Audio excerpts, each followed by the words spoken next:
Bonjour à tous. À Beaune, le candidat aux élections municipales Pierre Bolz a saisi la justice. Selon le bien public, son rival, le maire actuel Alain Suguenot, a pris un arrêté pour interdire la distribution de tracts et de flyers sur le marché de Beaune. C'est samedi que le candidat s'en est rendu compte.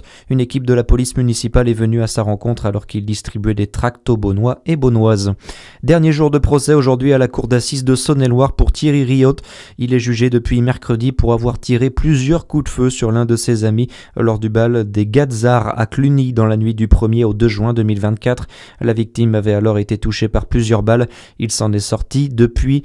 Une histoire de jalousie serait à l'origine de l'affaire. Une centaine de personnes mobilisées hier à Dijon. Un rassemblement était organisé place Jean Massé pour la Journée internationale des migrants. Appel initié par la section locale de la Ligue des droits de l'homme. Dans le Jura, le maire de Saint-Claude ne se représentera pas au mois de mars. Jean-Louis Millet, âgé de 77 ans, annonce vouloir mettre fin à ses 34 ans d'engagement public, dont près de 20 ans à la tête de la commune. On rappelle que l'édile a été mis en cause dans une affaire d'harcèlement moral pour laquelle il encourt 2 ans d'inéligibilité et 8 mois de prison avec sursis. La justice doit se prononcer au mois de janvier. Paris et Rome ont obtenu gain de cause. La présidente de la Commission européenne, Ursula von der Leyen, a annoncé hier le report de la signature du traité commercial avec le Mercosur. Il sera paraphé en janvier, un délai réclamé par Emmanuel Macron et Giorgia Meloni, la première ministre italienne.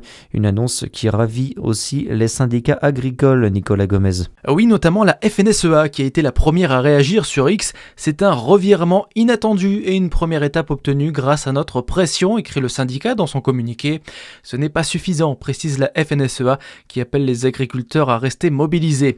Déjà, dans la journée, la première ministre italienne Giorgia Meloni avait contacté le président brésilien Lula pour lui demander un délai, 1 semaine, 10 jours ou 1 mois pour encore réfléchir.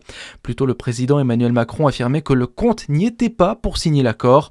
Ursula von der Leyen espérait apposer sa signature samedi lors du sommet du Mercosur au Brésil. Hier, près de 7300 agriculteurs et manifestants se sont réunis dans les rues de Bruxelles pour s'opposer au traité de libre-échange. Sébastien Lecornu face à la crise agricole. Le Premier ministre reçoit à partir de ce matin les différents syndicats d'agriculteurs. Les éleveurs restent toujours mobilisés en France contre l'abattage systématique des troupeaux de bovins en cas de dermatose nodulaire. De son côté, le gouvernement a déjà annoncé une intensification de la campagne vaccinale. Des actions sont prévues aujourd'hui sur la 6 et sur la RCEA en Saône-et-Loire.